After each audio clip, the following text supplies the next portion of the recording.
ways that the government is defrauded is that the computer systems don't talk to each other. So if the computer systems don't talk to each other, then you can exploit that gap, and fraudsters exploit that gap, take advantage. For example, there were over $300 million of small business administration loans that has been given out to people under the age of 11. Well, actually, to add to it, it's $300 million under the age of 11 and over $300 million to over the age of 120. Definitely. Small business loans. Correct. Yes. The oldest American is 114. So it's safe to say if their age is 115 or above, they're fake. Or they should be in the Guinness Book of World Records. And we should not be giving out loans to babies. So the youngest recipient of a Small Business Administration loan is a 9-month-old, which is a very, very precocious baby we're talking about here. So obviously it was just fraudulent.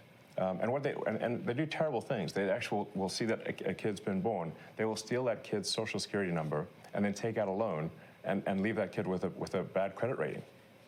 There was literally a baby. The terrible things are being done is what we're saying.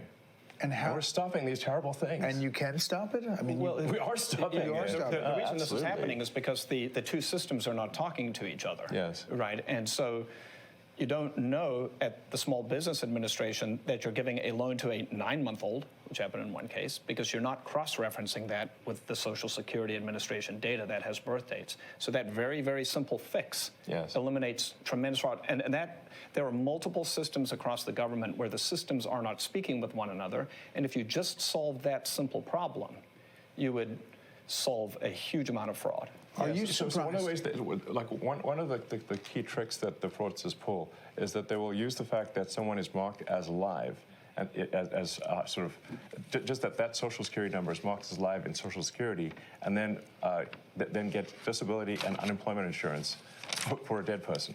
Because the databases don't talk to each other, all they got was from Social Security is like, is this person alive? Yes, they're not alive. It's falsely marked. Person is falsely marked as alive in Social Security. But they didn't. But that person, a fraudster can now get unemployment and disability from a dead person. This is happening all the time at scale. Are you surprised at some of the legal efforts and some of the judges that have weighed in? There's about 8 or 10 now of these cases that are at least temporary holds. They're being challenged by the DOJ. Right. Are you surprised by that pushback? Well, it's the D.C. Circuit is notorious for having a very far-left bias. And when you look at the people close to some of these judges, where are they working? Oh, they're working at these NGOs. Oh, they're the ones getting this money. Does that seem like a system that lacks corruption? It sounds like corruption to me. Last thing, do you guys all see this as a patriotic duty? I mean, is that really what this is about? It's essential.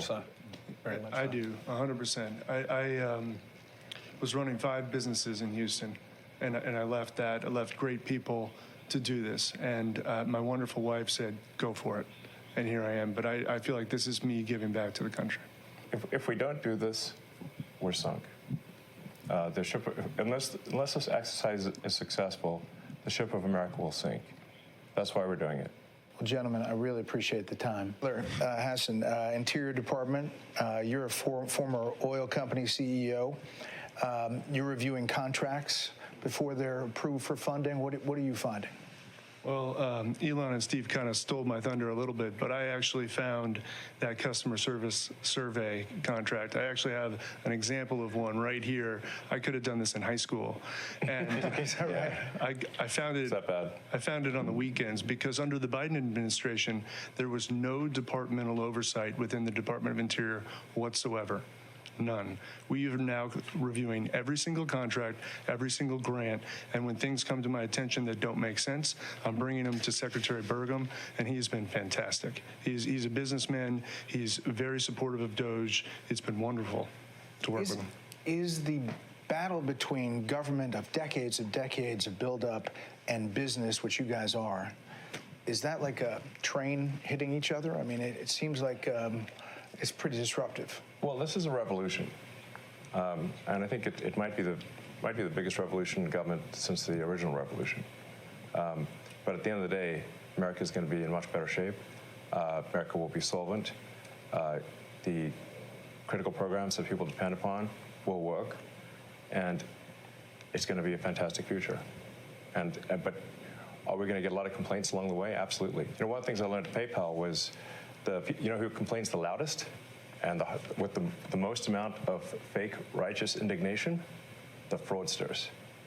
It's a tell. There's some of these NGOs that are crazy, like the $2 billion to Stacey Abrams' NGO that basically didn't exist and suddenly gets $2 billion awarded from the federal government. Why? And there are many such cases like that. I think that most people, common sense-wise, would say the fraud's got to end. Yeah. They're concerned about the 94-year-old mother who skips a check or somehow doesn't get what she's supposed to get. Right. And what we're trying to say is actually that the 94-year-old grandmother is actually, as a result of DOGE's work, going to get her check. She's not going to be robbed by fraudsters like she's getting robbed today. And the solvency of the federal government will ensure that she continues to receive those Social Security checks, that Medicare continues to work, without which we're all doomed. The reason we're doing this is because if we don't do it, America's going to go insolvent, we're going to go bankrupt, and nobody's going to get anything. Why are you guys all doing it? I mean, you can pipe up, but you don't have to be here, right? I mean, you don't have to be doing this. I have blessed with 4 beautiful children, my wife and I. But we have a real fiscal crisis, and this is not sustainable. And what's worse, back to my children and everyone else's children, is we are burdening them with that debt.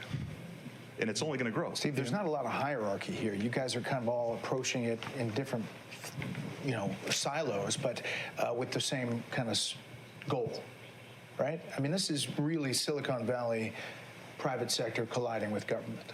Yeah, exactly. And we're headed in a bad path, but then the chance of success exists. And just the one that just is in my head right now, which is a fairly mundane one, but I think is very illustrative, is credit cards. There are in the federal government around 4.6 million credit cards for around 2.3 to 2.4 million employees. This doesn't make sense. Right. And so one of the things all of the teams have worked on is we've worked with the agencies and said, do you need all of these credit cards? Are they being used? Can you tell us physically where they are? I hope they're getting frequent flyers. Actually, on a different note, the rewards program the federal government has is actually not very good. That's a whole other... It's a negotiation. Sure, yeah, exactly. But so far, the teams have worked together, and they've reduced it from 4.6 million to 4.3 million. So we're taking it easy. But clearly there should not be, more. There should not be more credit cards than there are people. Yeah. Joe, middle-level employees, are they seeing a benefit to being empowered by taking out bureaucracy? I mean, absolutely. I mean, I think what you're seeing is taking the best of Silicon Valley and the business world and bringing it into the government. We're bringing the best practices and the best methodologies, and people are inspired. Right, especially on the retirement process, which I can speak to. They've been trying to modernize and get off of paper since early 2000s, very unsuccessfully. Every attempt has gone over budget and been canceled because it hasn't been successful. And so, I showed up and I feel like I'm here because it's an interesting problem.